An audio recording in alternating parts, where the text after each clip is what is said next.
conversar com o coordenador do Centro de Contingência da Covid no estado de São Paulo, Paulo Menezes. Paulo, bom dia, obrigado pela entrevista. Eu gostaria que o senhor nos dissesse em que estágio nós estamos agora da pandemia do novo coronavírus em São Paulo e com a fase vermelha por pelo menos mais 15 dias, que refresco, que respiro vocês acham que vai ser possível dar ao nosso pressionadíssimo sistema hospitalar?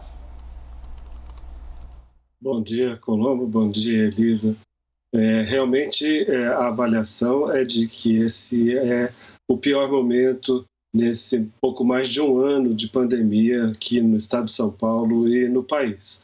Nós temos tido a cada dia um número maior de pessoas internadas em UTI. Superamos os números mais altos que tivemos na primeira onda em julho e agosto do ano passado. Hoje nós temos quase 8.000 pessoas internadas em UTI e esse número continua crescendo. São mais de 2% de aumento a cada dia. O estado de São Paulo tem uma situação talvez um pouco menos crítica de que a maioria dos outros estados do país em termos de disponibilidade de leitos de UTI. Hoje nós ainda estamos com cerca de 78% de ocupação de leitos de UTI em todo o estado. Algumas regiões com uma ocupação já acima de 90%. De forma que a previsão é de que nós continuemos observando um aumento de internações nos próximos dias, e essas medidas são extremamente necessárias para que haja a redução da transmissão do vírus e assim nós comecemos a observar daqui talvez a uma semana a redução de casos e internações decorrentes das infecções. Doutor Paulo, a medida é muito clara, a regra está mais que bem esclarecida de que não pode circular quem não precisa em alguns horários determinados, o comércio somente considerado essencial vai poder funcionar. Mas é preciso que as pessoas atendam a esses pedidos, a essas ordens e respeitem as regras. Como vai ser feita a fiscalização para que, de fato, tanto a cidade de São Paulo quanto as outras cidades do estado de São Paulo possam garantir que vai dar certo essa medida, que não vai ficar só no papel?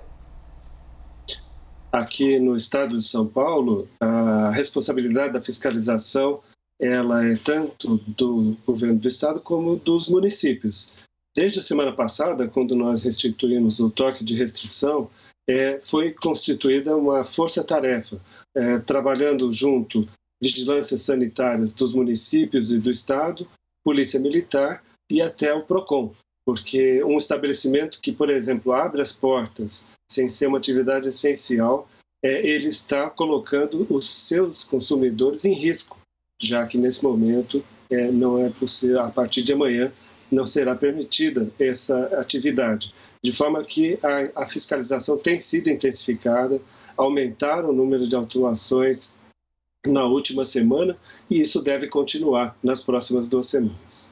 Paulo, a gente estava ouvindo antes da sua entrevista o presidente da Associação de Bares e Restaurantes do Rio de Janeiro, que tem argumentos muito parecidos com o que nós ouvimos aqui em São Paulo. Aliás, hoje de manhã está acontecendo uma manifestação, estava na marginal do Tietê, caminhoneiros contra as restrições impostas pelo governo do estado de São Paulo. Eu queria que você explicasse um ponto que comerciantes, lojistas, pessoal de bares e restaurantes usa como argumento. Eles respeitam a lei, eles mantêm distanciamento dentro dos seus ambientes, respeitam o horário. Olha aí a manifestação a que eu me referi agora, a gente está mostrando, essa é a paralisação na marginal do Rio Tietê, sentido da rodovia Ayrton Senna, a pista expressa e a pista central paradas. Só sobrou um pouquinho da pista lateral que também está parada lá embaixo. Vejam só, um congestionamento enorme em São Paulo.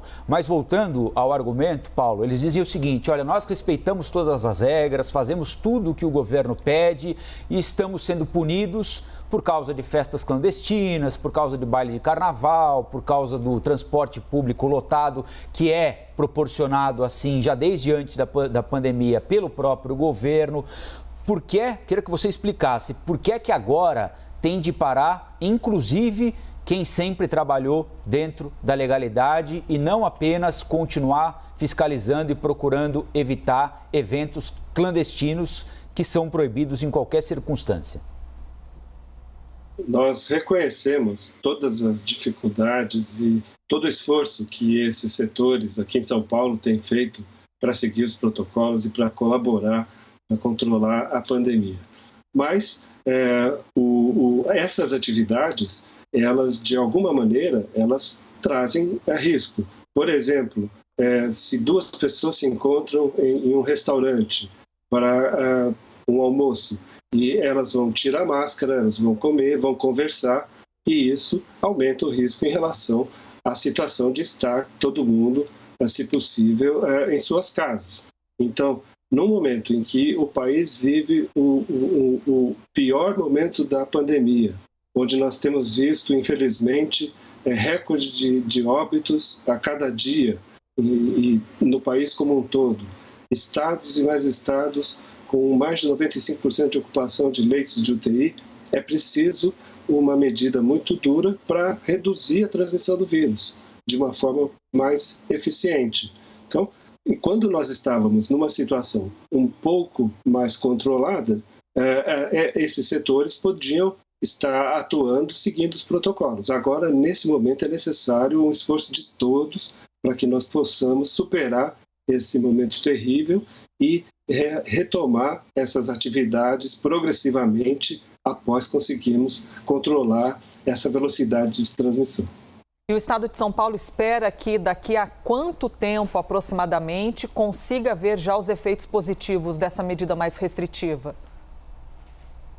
Tudo que nós fazemos hoje, nós vamos ver as consequências em termos da pandemia daqui a 1 a 2 semanas. Se a transmissão ocorre hoje, a infecção, há uns dias de período sem sintomas, depois começam sintomas leves, até que, se eles eventualmente pioram, a pessoa pode necessitar de internação. Então, nós acreditamos que dentro de 1 semana nós possamos já ter uma boa avaliação sobre o impacto das medidas que estão sendo tomadas agora. Paulo Menezes, coordenador do Centro de Contingência da Covid-19 em São Paulo, muito obrigado pela entrevista aqui para a CNN, um bom trabalho e até a próxima. Muito obrigado, um bom dia, até a próxima.